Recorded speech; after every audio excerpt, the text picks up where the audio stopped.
What's up, guys? I'm back today with another Pocket GM 21 video on the channel, and in today's video, we are back with episode number 30, and we will be finally finishing the season with New England this year. We have kind of had a rough year. We can't seem to win back-to-back games or lose back-to-back games. We are 4-4 on the year, and we are continually going back and forth between winning and losing. So let's see if we can maybe win back-to-back games in today's episode. We didn't watch a game in last episode, which I totally now realize that I usually watch one in every episode, but we didn't do that last episode, so we are going to be watching the final game of the season against Miami. They're 6-2 so far on the year, and we're 4-4. Let's see what we can do. Houston, pretty good team here. See what we can do, and we get a nice little victory, 17-10. And one touchdown for Mikion, 15 for 19, pretty efficient on the ground. Peters and Obi Knight getting a touchdown on the ground as well. And Marcus Peters is going to lead the receiving team. I have a feeling he could lead the team in rushing and receiving as well. That'd be pretty crazy if he did. Moving on to Buffalo, huge division game, and we get a big victory, moving us to 6-4. 34-7, and we also finally win back-to-back games, first time all season. 2-win streak, can't beat that. Mickey on 3 touchdowns, and that's pretty much where it'll go. Pope ends up catching all 3 touchdowns, absolutely insane right there. Was this his first game back, actually? It was his first game back, and he ends up catching 3 touchdowns and pretty much having his best game on the year, so big victory there. He does end up getting player of the week, offensive player of the week for the AFC, and we are within striking distance of Miami. Moving on to Cleveland, I'm hoping we do get the W. A little bit too close for comfort there. They do outgain us with yardage there, but their quarterback does throw 3 interceptions in his 4th year. Not too bad. Our quarterback, Mikion's going to throw 3 touchdowns. 11 incompletions, though not great, but we do end up getting the W. That's all that really matters. Peters, 98 on the ground and receiving touchdown as well. And we are going to move on. And it looks like we're going to have another injury. I ended up picking up another defensive tackle, and that is the defensive tackle that I actually ended up picking up. He does end up getting injured, so it doesn't really matter. So we are still within 1 game of Miami, moving on to Detroit, and we lose. We get upset. Oh, what a heartbreaker at home, too. Not exactly what we wanted to see. Mickey on no touchdowns. We put up 3 points on the board today. We need to forget about that game, and we're going to move on from that one. 9-3 on the year for Miami. 7-5. We fall 2 games back. And moving on to the Giants, this is going to be a tough matchup, and we lose by 3 points. 7-6 on the year. Mickey on 1 touchdown, 1 pick. Peters, not too bad. Mitchell going to be leading the team in receiving, and we are now still 2 games back, but we're falling a little bit farther behind. Moving on to KC, we do finally get back into the win column, and we didn't even go over 300 yards, but we do still get the victory today. Peters with a rushing touchdown, and we're kind of a team that just wins games. We're not out there to be flashy. We're not out there to be anything other than winning games. So we have a tough game against the Jets. They are right below us, so we definitely need to win this game. And we do, 27-23, definitely needed that W.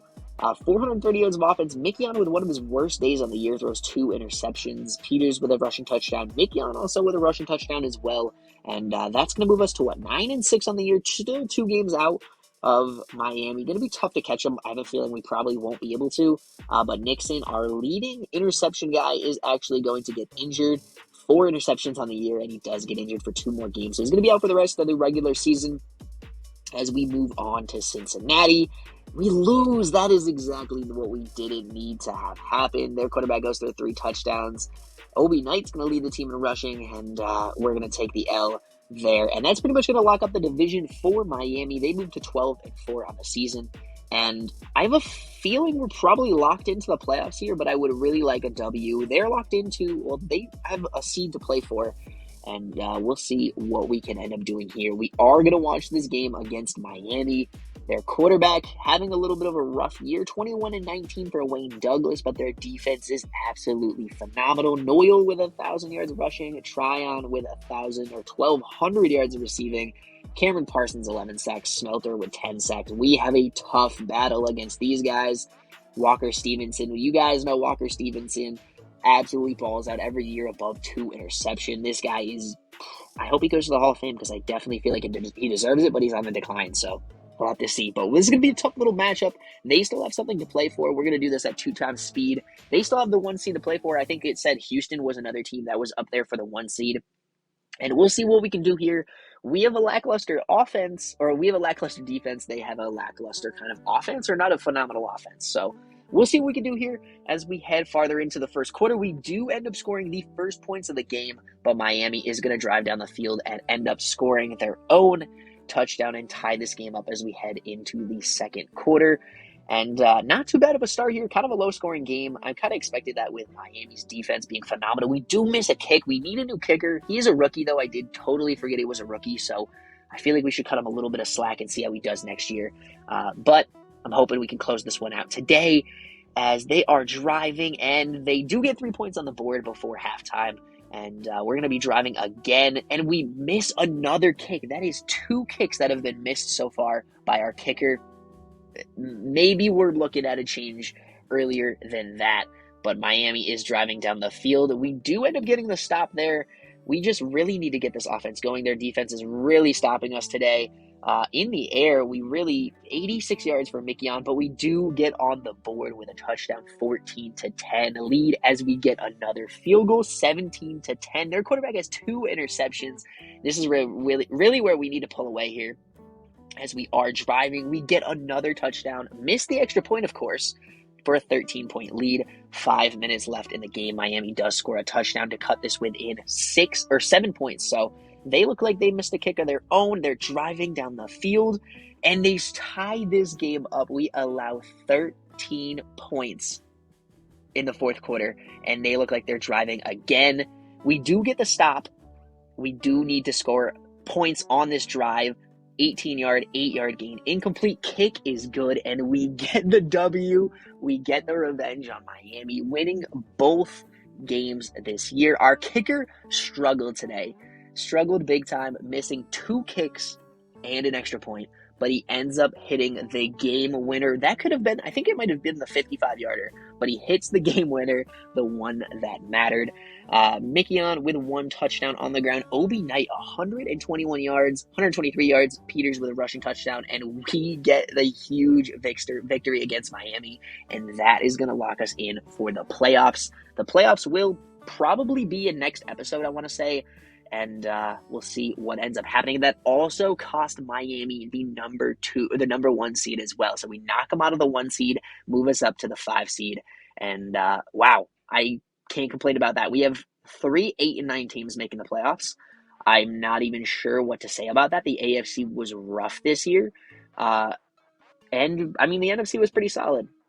Rams 14-3. They're going to be leading the league, and Houston as well is going to get the 1 seed. We ended up giving up more points than we scored all year, so not exactly what we want to see. We're going to go over some of the final stats on the year, and then we will do the playoffs in next episode. We are going to be playing against the Raiders, so this will be an interesting matchup. They have kind of an okay team, average defense, and kind of lackluster offense with a solid running game. So we'll see what we can do against them tomorrow in next week's episode, and go from there. But let's check out some of these stats on the year. Mikion, 27 touchdowns, 6 interceptions.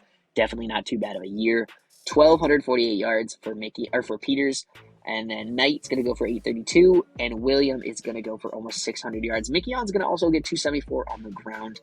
In the air, Marcus Peters is going to lead the team as well. Almost 2,000 yards from scrimmage there, about 1,800 yards from scrimmage. Not too bad, and 11 touchdowns. Can't complain. Will Young going to be the second leading receiver. Tom Mitchell as well. And then Pope probably had a chance to do pretty well. He did miss 3 games, so kind of lackluster. I definitely think we need to pick up a big wide receiver. 3 sacks is our leading defensive player. That's not exactly what we want to see. 4 interceptions for Nixon. A couple more for Aiden Wallace and Darius Stevenson. Kicking 16 of 23, 32 of 40. I want to give him another year because he's a rookie, but I almost don't at the same time, because that is not exactly the year we wanted to see him have. So We'll see what ends up happening. We did pick him up in the 6th round, so I mean, if we move on from a 6th round pick, it's really not that big of a deal. Let's actually check out some of the top player stats of the year and kind of check where our players lock up. Mikion kind of down there. Obviously, we are running a smash mouth offense, and leading the league is going to be Justin Sanders. And quickly, let's check free agency. Corey Vanoy still in free agency. Still did not play this year. Kind of a heartbreaking way for him to go out. But let's actually continue to check out some of the stats. Most interceptions on the year, 21 by Douglas. Actually, that is Miami's quarterback. Herrera is going to throw for 19 on the ground. Our guy is going to lead the league in rushing. And top 3 in overall fantasy points. Wide receivers, 1,300 for McCain, and Tryon, Tryon in Miami, does end up coming in 2nd place. Really didn't have anybody on our team. Tight ends, Young down here, way down there. Offensive line, pretty good. I mean, 1 sack. Wow, that's incredible. That's absolutely incredible. Not really a good way to look at that, but sacks-wise, Parsons up there. We miss Parsons. Smelter up there. We miss Smelter, of course. And let's check out interceptions. We have Nixon up there at the top. Fantasy points, of course, none of our guys up there. Stevenson with 107 tackles. Going to come in 3rd place. He also picks up 2 interceptions and a fumble. Kicking, this is really where I don't want to look at the stats. 69%, 80% PAT percentage. Wow. That is not great. 92% led the league, though. So overall, this guy ended up going 24-26, and then also 31-35. So lots of places to grow there. We end up coming top half of the league in punting. And yeah, that's pretty much where this is going to end. You guys can check out the team where we are slated as the number 5 seed going against Las Vegas. I feel like we have a chance in this one. We're playing Las Vegas. They're not a great team, although they did score less points than us, but they do also give up less points than us. But we'll have to see. 8-9 on the year. We can check out some of their schedule. Really doesn't look too hot. They closed out the year so cold. You guys can see after week 10, they lose 4 straight games. And then, yeah, so they ended up going in those, 2, 4, 6, 7 final games. They go 2-5. So they're kind of on the downturn here. Started out the year 6-4, finished at 8-9. Not exactly what they want to have happen, but we'll see what this team can do and how we end up facing off against these guys. Did they have any injuries? Looks like their quarterback played all year. So, yeah, we'll have to see how we can do in next episode. You guys can check out a little bit of their team here, kind of going a little quickly. But, yeah, that's pretty much where today's episode is going to end. I will see you guys in next episode, which will be the playoffs, and we'll see how big of a run we can end up doing in the playoffs. I'm glad we did make it, but we'll have to see what we can do coming from the wild card on the road. So anyways, that's going to be it for today's video. Thank you guys so much for watching. Hope you guys did enjoy. If you guys did, please make sure to hit the like button, subscribe to the channel if you guys are new. Also, if you guys are interested in Madden 22 content, definitely make sure to go check out my TikTok. That'll be linked down in the description below. If you guys are interested in Madden 22 content, that is the place to go. But without further ado, I'm going to stop the self-promotion and I will end this one off here. Thanks for watching. Hope you guys enjoyed, and I will see you guys with another video next week.